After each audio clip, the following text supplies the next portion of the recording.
Hello and welcome to the India Hangout. Narendra Modi, Prime Minister of India, has prepared a 10-point agenda for India's turnaround. Let's try and understand to what extent these 10 points can help in resolving some of the larger issues that the economy and the country has been facing and whether these are sufficient to take things forward. I'm joined by two people, Dr. Subir Gokarn of the Brookings Institute and also Ashok Bhattacharya, editor of Business Standard. Gentlemen, thank you very much for joining us. Let's pick up two things. One is inflation and the second is jobs.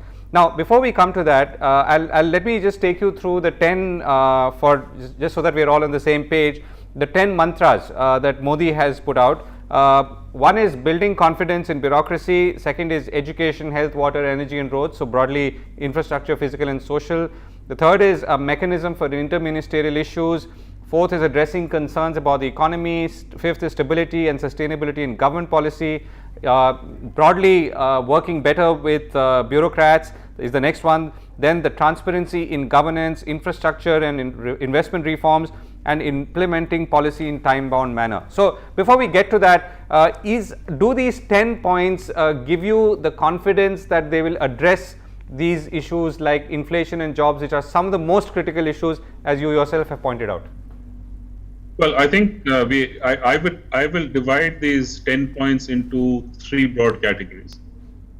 I know that's stretching it, but I think it's still sure. To do that. One is motherhood statements, which is addressing concerns related to the economy, reforms in infrastructure and investment areas, reviving confidence in bureaucracy, health, water, education, roads, energy, priority areas. Now these are statements of intent, priority, but really nothing in terms of concrete action indicated as to how any of these things are going to be addressed. That's one.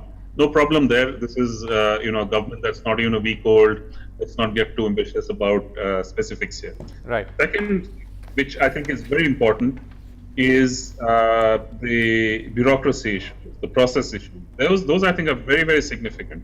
There is focusing on innovative ideas in the government and work freedom for officials. If you're able to do that, I think that will make a huge difference to the government. But what does it mean in terms of incentives, appraisals, rewards, penalties, things like that? That needs to be fleshed out. Two is of this category is the sorting interministerial issues through efficient system. Now, I have a very concrete suggestion to make here, which is not reflected in the 10 point in the specific point, which is that the basic problem with interministerial coordination is the time it takes for ministries to respond to proposals floated by other ministries. It's almost an endless time frame, no control, no predictability, and anybody at any point can veto the whole thing. Right. So I think what we need to concretely here is to say, look, if Ministry X gets the proposal, everybody has, depending on the scale of the proposal, a month, 2 months, 3 months at the maximum to respond to it. If you don't respond to it, you're out of the game. You cannot raise an issue later on saying, sorry, we have an objection to this, but we couldn't get it in to play on time. Forget about that. If they're able to introduce this one simple measure, it's a very, very difficult measure to enforce, I know, but it is a very simple measure to conceive. I think that will make a huge difference to coordination, and I think they've got to push for that. And then, of course, the 10th point, executing policies in time-bound manner, that's a bit of a motherhood statement. Everybody likes to say that.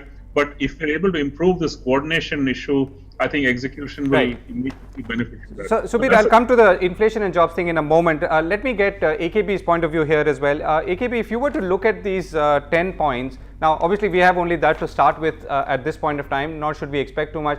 Does it dissect and thus break down the fundamental problems that have afflicted the functioning of the government, which in itself is seen as responsible for some of the larger problems, including economic slowdown?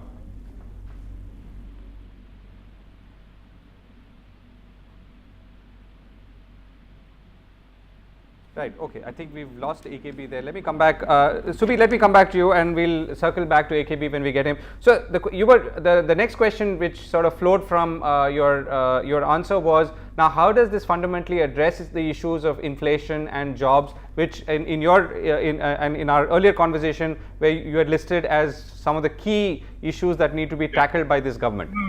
Well, I just want to complete my point about three categories. E-auction. Go ahead. Very significant, I think, active, concrete step, bringing e-auctions into government procurement. I think that nobody can sort of quibble with that. I think that would make a fantastic difference to the efficiency of the government procurement system. But that's leave it at that. Jobs and inflation, nothing specific. Reforms in infrastructure investment, yes, that's related to both inflation and jobs. But what exactly are the reforms? We don't know. So let's hope that these get fleshed out in terms of specific actions.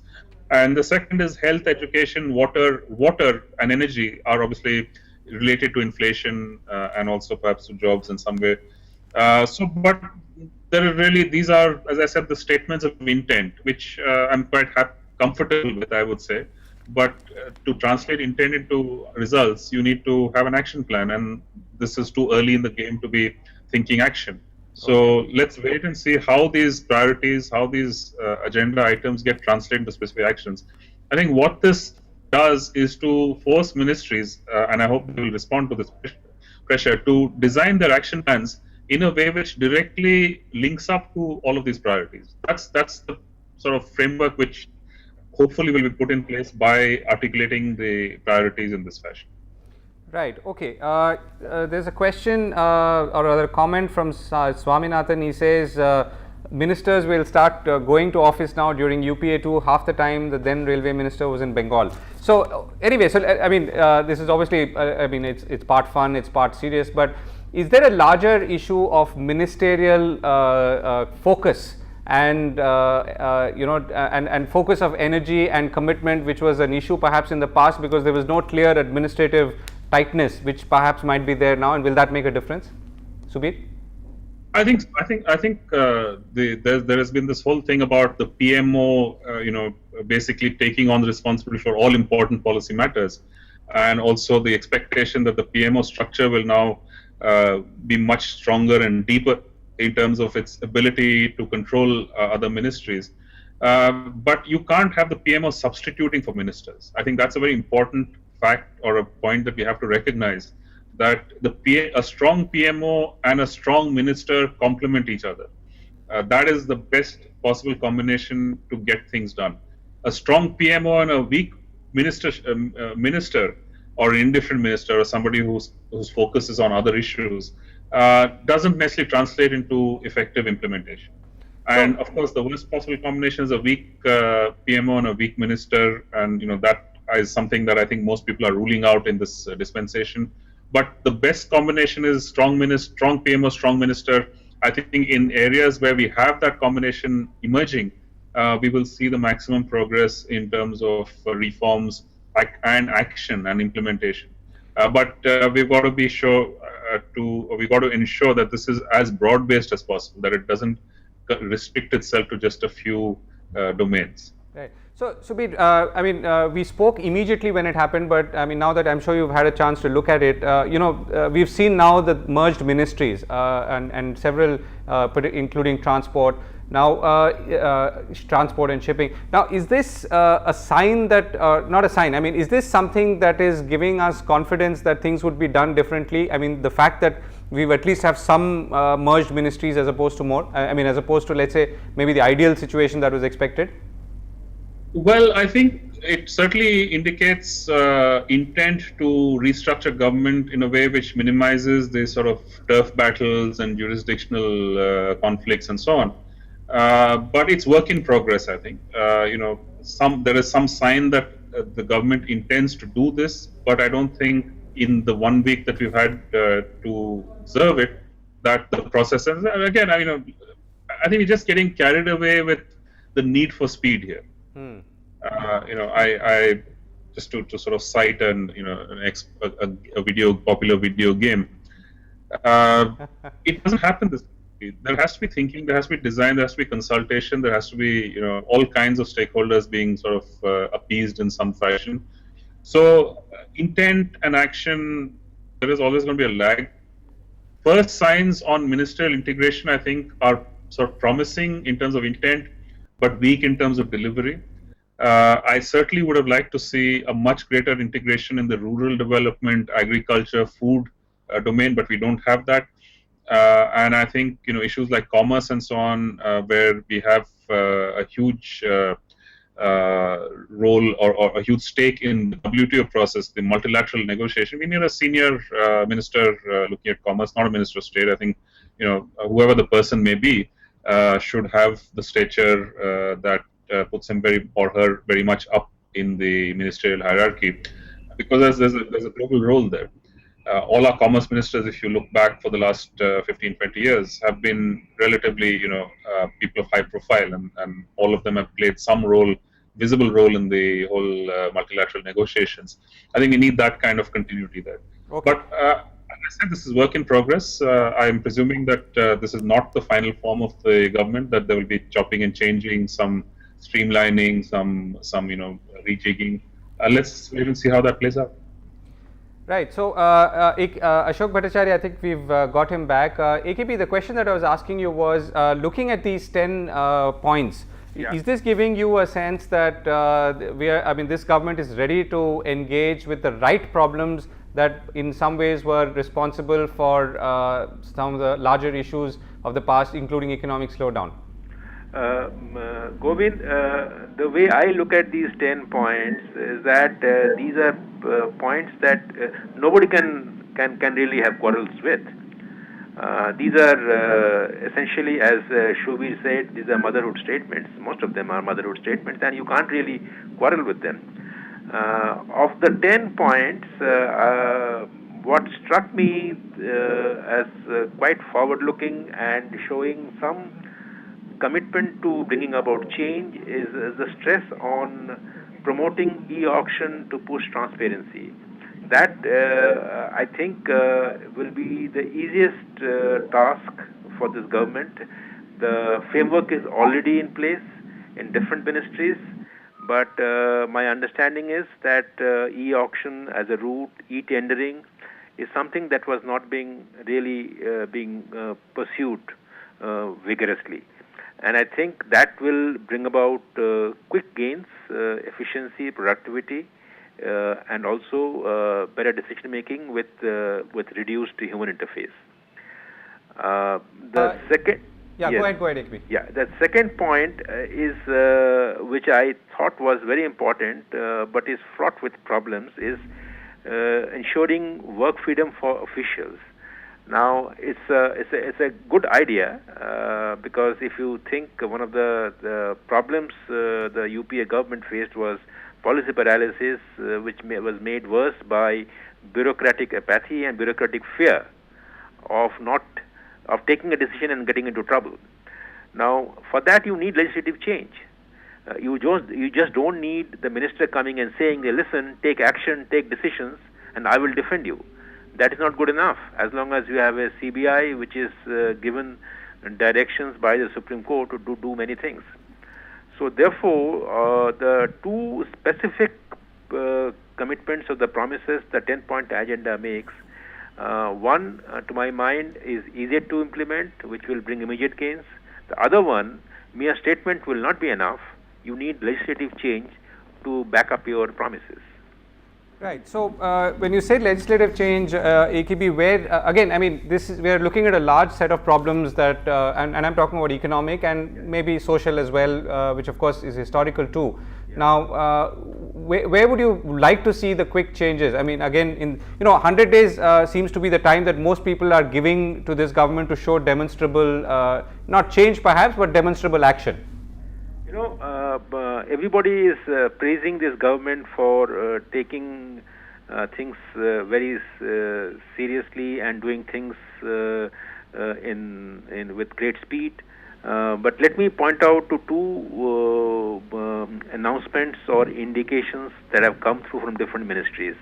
One is Mr. Munde's ministry. He has talked about that there is no need for changing the land acquisition law. Yeah.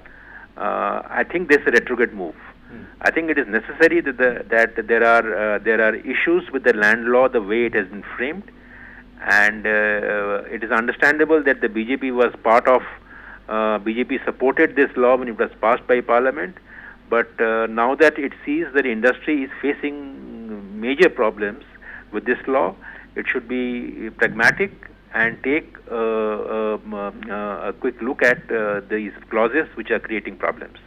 Now, if you have a minister who is saying that the land acquisition law is absolutely fine, no need to revisit it, it's a negative signal. Okay. The second point is Mr. Gadkari has made a statement that there is no need for any regulatory structure for the road in road sector. Now, to my mind, that is also a retrogressive statement. So, if you look at what the government needs to do, you already have a list where the government should not move on those areas. Government should not be acting on those lines. So forget about new things that the government should do, remove retrospective laws, this and that. You already have got two statements that these ministers have made, which will cause some concern. Right. So, but AKB, the question here is now these ministers have all come. Many of them have held similar positions in the past. So, are they saying things which perhaps they would have otherwise, but they all are likely to either move away from or review once they all sit down with the Prime Minister, and then obviously things are brought back to line, so to speak. Well, that will be that is what we should hope for, because but then Mr. Nitin Gadkari himself has got a business background. He should understand the importance of a regulator in a complex sector like the roads. Now, if you do not have a regulatory structure there, and the kind of problem that you have seen, do you want the ministry and the ministers get into this sector to settle disputes, the kind of disputes that you have seen in the last few years, and the road sector progress has been very tardy. Now, if a minister makes that kind of a statement, and it's the first statement, and he makes that statement with a lot of confidence and commitment, now I feel that it will take a lot of Mr. Narendra Modi's persuasive power to change Mr. Gadkari to what is the correct line, which is the road sector does need a regulatory structure. Right. Okay, Subir, let me come back to you now, AKB, there's a couple of questions that have come in on which are in pursuance to what you said, but let me come to Subir first. Subir, logically, one next big inflection point will be the budget. Are there any key expectations that you feel the budget can take forward, given what we've defined so far? Well, I think there are 3 or 4 critical fiscal, let's say, milestones that this government needs to meet. One is complete transparency, which is that it has to be very, very sort of firm in declaring the situation as it is. What exactly is the fiscal situation? It may be exactly what the government has, the previous government has left. It may not be, because there's a lot of perception. There's a widespread, if not widespread, it's fairly widespread that there's a lot of the commitments have been postponed and so on to show a better fiscal situation. Let's put that behind us and let's just get on with identifying what the real size of the problem is. That's one. So, budget number that actually reflects the fiscal reality. Second is strategies to get to grips with the problem. Cap on subsidies, I think overall cap on subsidies, which had been proposed in the 2012 budget as part of a new revived FRBM. I think both the revival of the FRBM and the specific cap on subsidies is an important element. I think the government has to announce at least its intent to move in this direction, perhaps with the 2015 budget schedule in mind. Third is, how do we get more money into capital spending? The 10-point agenda mentions reforms in infrastructure and investment. One element of that is more money, and certainly the government, I think, has to be finding ways of getting more money from its side into the kitty, at least in the short term. Over time we can look at models that bring more private capital in, but the framework is broken now, and I don't think we can move directly to an alternative without the government putting in a fair amount of money. So that's number 3. Number 4 are all of the reform agendas that have been spoken about for so long, GST, DTC, and so on, which are really going to put the whole tax framework that the country has into a different kind of level. And I think it's very important for us to be moving very quickly in that direction. Right. the GST has huge advantages which we've experienced with the VAT at the state level, which is there's an incentive for people to sign on. It's a self-enforcing tax, and it is a very powerful force. We've seen that with the VAT. I think the same thing will happen with GST. The incentive to evade will go down because of the GST, and I think we need to see that happen. So it's a very full fiscal agenda, and some of that has to be implemented in the budget. Some of it has to be announced with some credibility. I think that's what I'd be looking for in the July budget.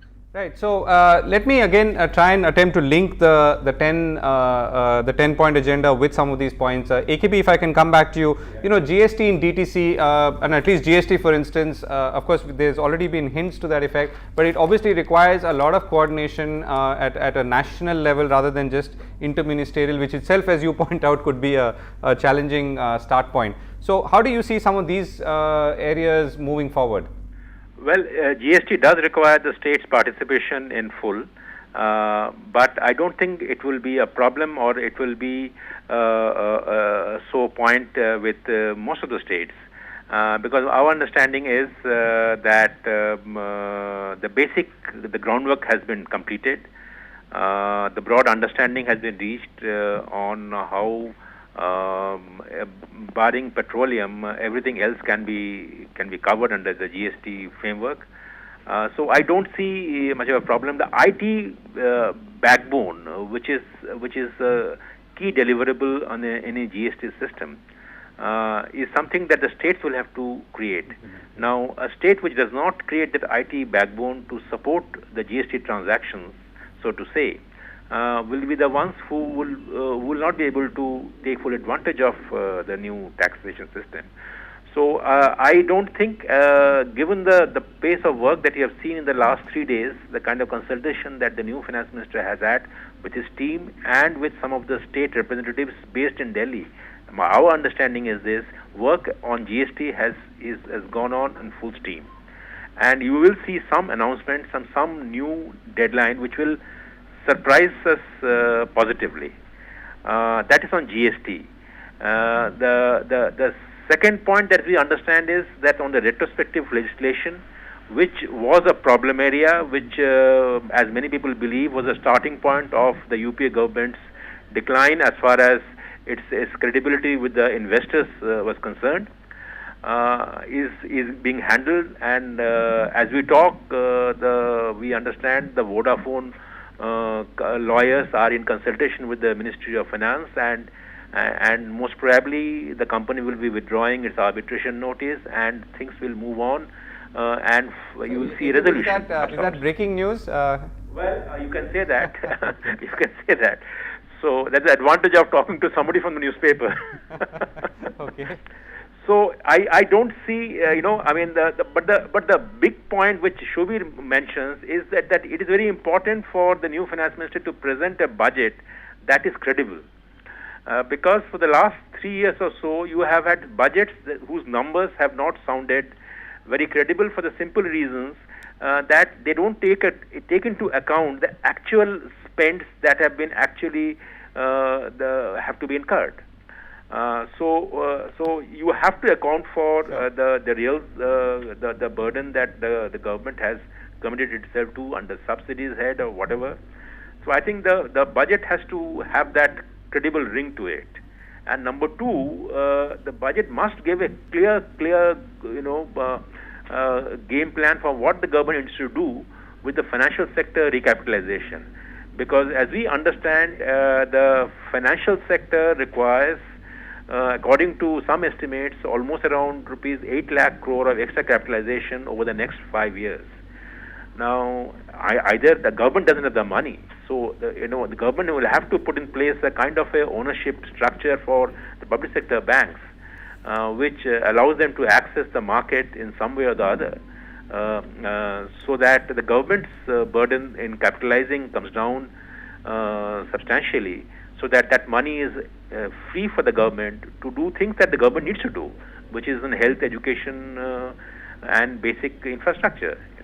Right. So, AKP, there's a question for you from Mr. Raman, I think, if I've got that right. He says, what are the list of positive things the government can do without legislation? Since you made a reference to legislative backing for many of the things that are many of the things that have to be done. Well, there are a few things which is if you want to move on to a kind of a project mode of executing execution is one thing which doesn't require any legislation. Which is if you have 365,000 crore of projects which are pending waiting to be cleared, all you need to do is to appoint a person or identify a person in the system and say that, look, this is your job, I want these projects to be cleared in consultation with the state governments where many of these clearances are stuck, and give a time frame and get those projects off the ground. So it's a more of a project mode work. Second, I mentioned about e-auction. The law is already there, and if you can influence the ministries and tell them that from this date onwards, all your transactions, whether it is consumer facing or industry facing, you have to go do it through online methods. You are immediately reducing human interface. You will eliminate corruption to a great degree, and I think efficiency and productivity will be the major gains. Right. Okay. We're coming to a close. Subir, let me come back to you with a question and a sum up for you. The question here is, what are the specific items the government should seek state chief minister support for urgently, and how tough will this be with the non-BJP led states? That's the question which has come in from outside. The other question that I have is that amongst these 10 points that we've looked at as a starting point or at the starting block, which of these would you place the most importance on, or which are the one or two which you would be which you would place the most importance on, which gives you the sense that, okay, when we reconvene to have our next discussion in maybe a few weeks time, things would have started moving? I'll answer the second question first, Sure. which is number 8, at least as far as the list given by the Business Standard goes. Since Mr. Bhattacharya is there, I can refer to his paper. Sorting interministerial issues through efficient system. Yeah. That's the starting point. I think that's the fount, because that's where many of the problems have got compounded and reinforced. So if there's some signal on how this is to be done, I would be very pleased with the first few weeks of this government. The others are all, as I said, intent, but need to be fleshed out in terms of action plans. And I'm willing to give it some more time on that. The first question, obvious answer in terms of the fiscal coordination is an agreement with state governments on the constitutional amendment needed for the GST.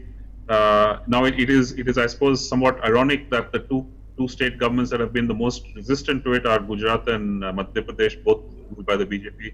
So let's see how that plays out. Now, if the Congress-ruled states start to change positions, having supported earlier, now saying no, we won't do it, I think that reflects political immaturity. But bottom line is, you need only 50. You need 50% of the states to approve, and I think you don't need to worry too much about getting all of them on board. The amendment can go through with a 50% approval, and that's what you need to focus on. Go after the guys who are least resistant, get them on board. But on other issues, I think two things that we need to be very focused on. One is food, the movement of food. There was some reference in the in the build-up to the government being formed about Essential Commodities Act and its amendments and so on. I think that's very important. I think we have to have a national market for food while keeping in mind the concerns, the food security concerns of states. But we are far too restrictive in terms of our movement on food. That requires state coordination. And two, obviously, between pairs or groups of states, the water issue is going to be very, very acute. We're already seeing signs of that in Andhra Pradesh with the Polavaram project. Interstate coordination on water has been a huge weakness in our federal system. I think that's something that this government needs to get focused on now. Right. Okay. AKB, to come back to you, today there was a news report saying that the new Prime Minister is working 12-hour days. I remember seeing a report a couple of years ago which said how former Prime Minister Manmohan Singh was working 18-hour days. So, in general, are we still at a slightly hyped up mode when it comes to expectations and so on, or do you see that settling down? No, I think we are still very much in a hyped up mode, and I think sooner we get out of that mode, better for this government, because the burden of expectations is still very heavy, going to be turning out to be heavy for this government, and sooner it comes to terms with that situation is better for this government. 12 hours of work I think most professionals do that kind of work. So, and as you rightly said, Manmohan Singh is to work for 18 hours. So I think we are in a bit of an unreal situation here. So it's time that we got down to the reality. Right. On that note, gentlemen, thank you very much for joining us and outlining what you think are the key challenges ahead for this government in picking up from those 10-point agenda and taking it forward. And of course, we have the next 100 days to watch and the budget somewhere in between. Thank you very much for joining us. We're going to be back on the India Hangout.